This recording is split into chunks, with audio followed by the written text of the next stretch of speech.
hanya untuk berdua. Jadi materinya, ya, materinya Saka Tatal bukan pelaku pembunuhan dan pemerkosaan. Saka Tatal dianiaya dan dipaksa mengakui perbuatannya. Kemudian perkara ini direkayasa. Jadi itu materinya.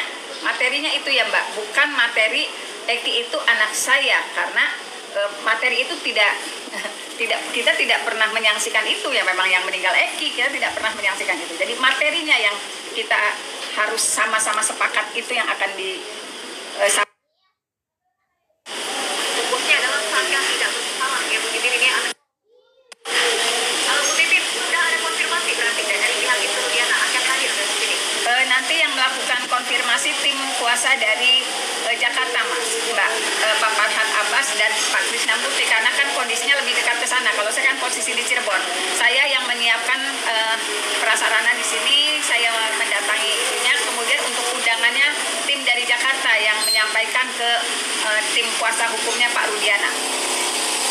Oke, jadi pastikan sudah siap di Padepokan. Iya. Rangkaian seperti apa besok begitu?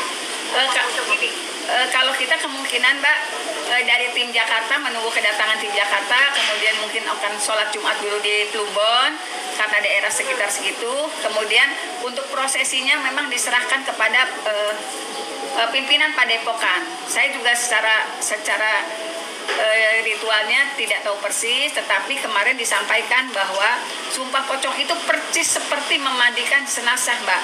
Ada ritual memandikan pakai bunga, kemudian persiapan wewangiannya juga sama seperti akan mengkafani jenazah. Jadi itu yang dilakukan. Jadi sudah disiapkan 2 kain kafan untuk Saka Tatal dan Bapak Rudiana. Gitu Mbak. Oke, Bu Titin, seberapa penting sumpah pocong ini untuk Saka dan juga tim kuasa hukum? Ini kan juga dari pihak Anda masih menunggu keputusan dari Mahkamah Agung untuk bisa merehabilitasi nama Saka Tatal melalui peninjauan kemarin. Kenapa harus penting kali dilakukan sumpah pocong ini? Karena kan mohon maaf masih ada dari terutama tim Bapak Rudiana yang tidak yakin kalau ini adalah kecelakaan. Saya kan dari 2016 meyakini itu. Mereka tetap memiliki keyakinan Saka Tatal itu pelakunya. Juga 7 terpidana lainnya. Nah, sementara kami juga dari tim kuasa hukum Saka Tatal pernah melaporkan Bapak Rudiana telah melakukan pelaporan palsu ke Polres Cirebon Kota, namun ditolak. Kemudian juga pernah ke Mabes Polri Pak Farhad Abbas, alasan tidak melanggar kode etik. Karena secara hukum juga kami sudah melaksanakan, tetapi tidak ada perhatian. Mungkin salah satu caranya karena Saka Tatal yakin betul dia tidak terlibat dalam perbuatan itu. Saya yang mendampingi dari 2016 bukan hanya Saka Tatal, tetapi 7 terpidana lainnya juga bukan pelakunya. Dan penyebab kematian Eki dan Vina juga ada penyebab lain, bukan karena pembunuhan pemerkosaan. Makanya cara ini kita meyakini bisa membuka mata hati dari tim kuasa hukum Bapak Rudiana. Kalau apa yang disampaikan Saka Tatal betul, buktinya apa? Dia telah mengambil resiko yang luar biasa yang tidak lazim dilakukan. Oke, baik Bu Titin, sekarang sudah bergabung juga bersama kami melalui sambungan telepon praktisi hukum Rasman Arif Nasution. Selamat sore, Bang Rasman.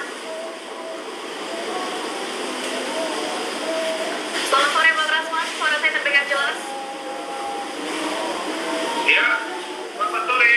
Selamat sore, Bang Rasman. Tadi Bu Titin menyebut persiapan untuk sumpah pocong Saka dan juga Ibtu Rudiana besok sudah siap di Padepokan Amparan Jati. Tanggapan Anda kan tidak setuju akan hal ini? Saya dari kemarin sudah memberitahu bahwa sumpah pocong itu belum diatur dalam hukum, apakah hukum acara, KUHP, bahkan di peradilan agama sekalipun itu belum pernah digunakan. Itu hanya sebuah budaya. Dalam konteks Islam itu adalah pendekatan kebudayaan. Orang dipakai pocong, disumpah, kemudian kalau dia melanggar sumpah dan dia berbohong, maka dia bisa mendapat laknat dari Allah SWT. Tapi ini jangan lupa, ini banyak dilakukan dulu ketika zaman jahiliyah, yang dimana kalau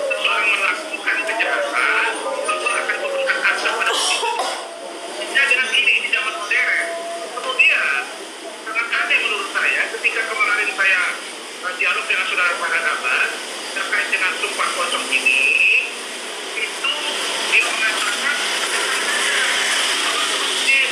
tidak usah pakai pakaian yang dipakai seperti pocong, ya itu namanya bukan sumpah pocong, itu namanya sumpah masjid atau sumpah Quran. Kenapa? Karena kalau dia sumpah pocong harus seperti pocong, makanya namanya pocong. Nah, tetapi apakah ini perlu? Saya katakan tidak perlu. Apalagi rangkaian peristiwa munculnya statement dari Ibu Diana, dia mengatakan pada waktu itu bahwa itu adalah anak dia, bahwa itu adalah anak dia. Dia tidak berbicara melebihi. Dia tidak mengatakan bahwa itu anaknya itu kecelakaan lalu lintas atau dibunuh. Dia hanya memastikan bahwa itu adalah anak kandung dia, yaitu Muhammad Zenci. Ya, itu yang benar. Jadi pendekatan sumpah pocong itu menurut saya sangat tidak tepat. Kalau begitu disangka oleh pihak pengacara kata-kata, sebaiknya mereka fokus pada tunggu putusan dari Mahkamah Agung hasil PK yang dikatakan oleh Pengadilan Negeri Cirebon. Begitu. Menurut Bu Titin tadi, Bang Rasman, ini materinya bukan tentang Eki adalah anak dari Ibu Rudiana, tapi materinya fokusnya pada sumpah pocong besok ini adalah terkait dengan Saka Natal yang betul-betul tidak bersalah di kematian Vina dan Eki ini. Ya, Dijawab ya.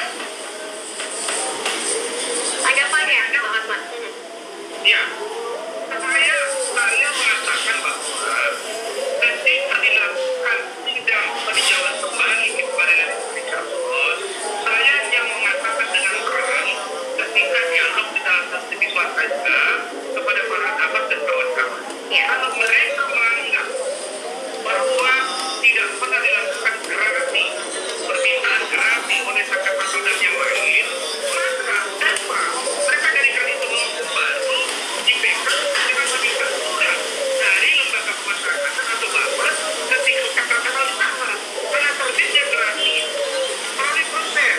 Pertama, dapat dilakukan oleh terpidana, oleh keluarganya, oleh pengacaranya. Salah satu pihak tidak dapat mengajukan PK, gerasi, tapi melalui lembaga pemasyarakatan.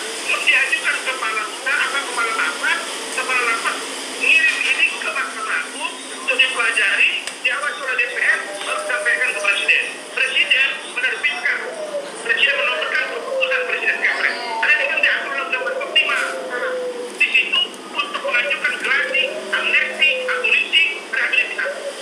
Melalui keputusan Presiden. Untuk membatalkan itu perlu juga Kepres yang baru. Nah, kalau ternyata mereka mengatakan Saka Natal tidak mengajukan gerasi, artinya kita diminta surat dari badan pemasyarakatan atau lapas tempat Saka Natal mengatakan bahwa tidak pernah yang namanya Saka Natal mengajukan gerasi. Karena itu saya berkeyakinan kalau Saka Natal adalah orang yang mengajukan gerasi, dan saya menyatakan dengan ini berat menurut saya bahwa PK-nya dikabulkan oleh Mahkamah Agung. Oke, kira-kira.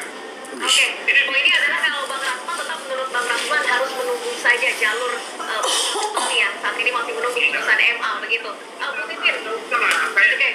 Kayak kemarin tuh ngeroyok itu si Peter Ramadan, kasihan mitranya gitu. Kalau tadi gitu ya saya lawan. Baik, Bu Titin, sebetulnya bagaimana awal mula tercetus sumpah pocong ini? Apakah dibicarakan bersama dari hasil kesepakatan kemudian memutuskan sumpah pocong saja atau seperti apa? Siapa yang pertama kali mengeluarkan ide sumpah pocong ini? sebetulnya kan gini, sumpah pocong itu sekarang gini, mengapa sih gitu timnya Bapak Rudiana begitu yakin kalau Saka adalah pelakunya, kemudian begitu yakin Saka pernah mengajukan gerasi. Mas Rasman tuh anak kemarin sore yang baru tahu perkaranya. Saya dari 2016, Mas. Saya yang tahu apakah Saka Natal mengajukan gerasi atau enggak. Bikin pusing aja dari kemarin gerasi Saka Natal. Yang melakukan gerasi itu 7 terpidana, itu pun keluarganya tidak paham. Kami juga bingung siapa yang mengajukan gerasi. Apakah itu bentuk keputusasaan dari 7 terpidana karena apa? Merasa tidak melakukan perbuatan. Mereka dihukum seumur hidup. Saya, Mas, yang tahu itu perkara apa sih sebetulnya. Jadi kalau begitu yakin, sebetulnya berkas apa sih yang Mas baca? Bingung saya, Mas. pocong kan sebetulnya Bapak Rudiana menyatakan itu, dan Pak Arianto dalam satu kesempatan juga menyampaikan, kamu bener nggak ini, nggak saya gini-gini, kamu mau berani nggak sumpah pocong. Pak Arianto aja ngomong gitu loh, saya denger. Jadi kalau Pak Rasman nggak setuju dengan sumpah pocong, bodoh amat, bukan urusan saya juga, ngapain juga saya urusan sama Pak Rasman. Oke, tanggapannya Bang Rasman, silakan. Ini positif, justru saya menjadi lucu positif.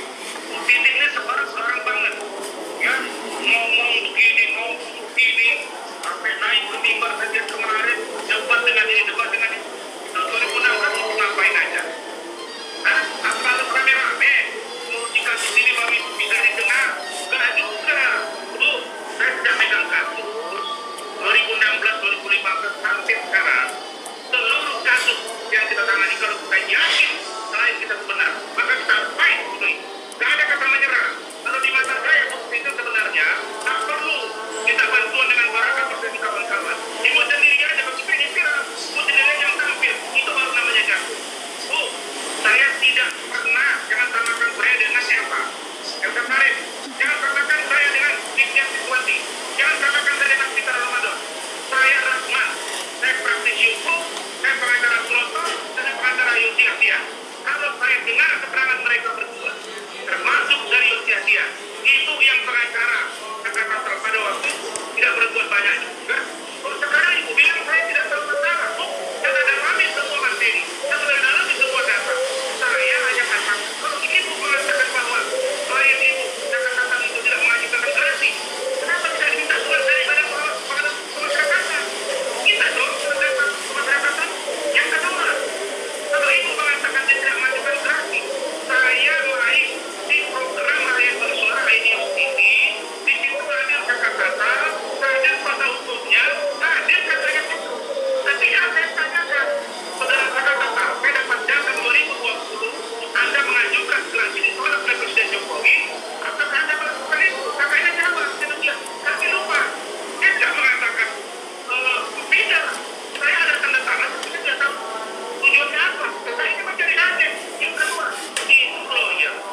Kata-kata itu dipidangkan dalam posisi yang berbeda, tidak sama dengan sekarang.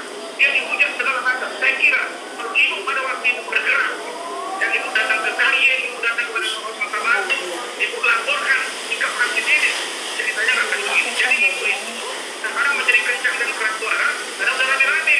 Jadilah masalah yang kasih dari lawyer Indonesia. Begitu Bu Titin. Baik, Bu Titin, silakan ditanggapi. Lagian siapa sih Mas yang ngomong saya Sri Kandi? Saya tuh lakukan apa yang harus saya lakukan aja. Saya juga emang saya merasa tersanjung enggak. Aslinya saya galak Mas, aslinya saya galak banget. Cuman saya kan dari kampung.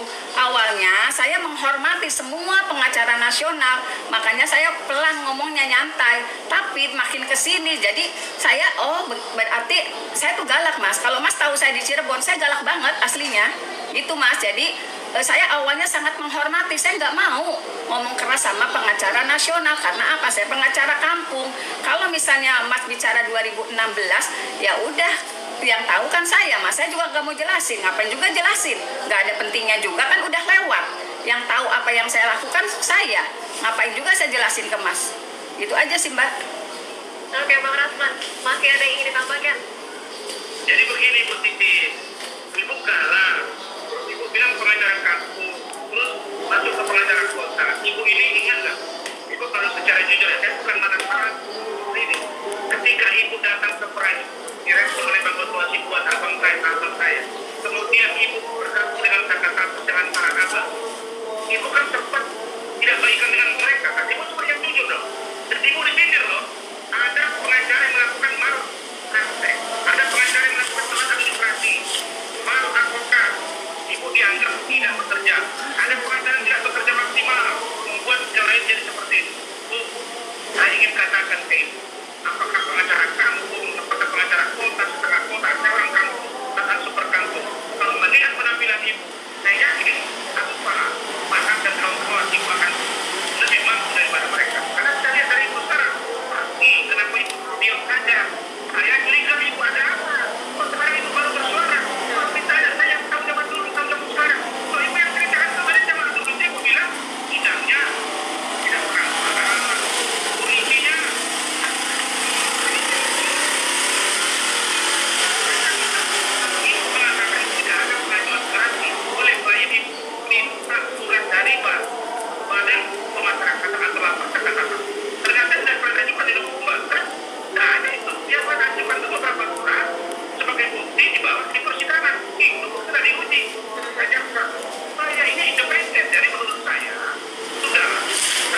saya juga dari 2016 saya punya keyakinan bukan hanya Saka Tatal tetapi 7 terpidana ini bukan pelaku pembunuhan dan pemerkosaan. Banyak hal yang tidak bisa saya sampaikan ke media karena saya juga memikirkan banyak orang, saya juga memikirkan ada yang apakah etis atau tidak saya sampaikan ke media. Gitu aja Mbak. Terima kasih Mbak. Assalamualaikum. Baik, mohon maaf sekali waktu kita sore ini terbatas. Bang Rasman, Bu Titin, Terima kasih. Kesempatan dialognya, terima kasih banyak atas informasinya. Semoga kasus kematian Vina dan Eki bisa terungkap secara terang benderang. Terima kasih banyak. Salam sehat, selamat sore, Bu. Aku kemarin sore. Kalau Bu Titin jadi galak. Biasanya aslinya tuh galak, di Cirebon tuh galak, aslinya galak. Ya Allah. Cuman saya menghormati pengacara nasional. Hormati ngeyel. Memang yang bikin menarik adalah memang kenapa Bu Titin sering dipakai Rasman dan lain, karena Berani. TikToknya berani.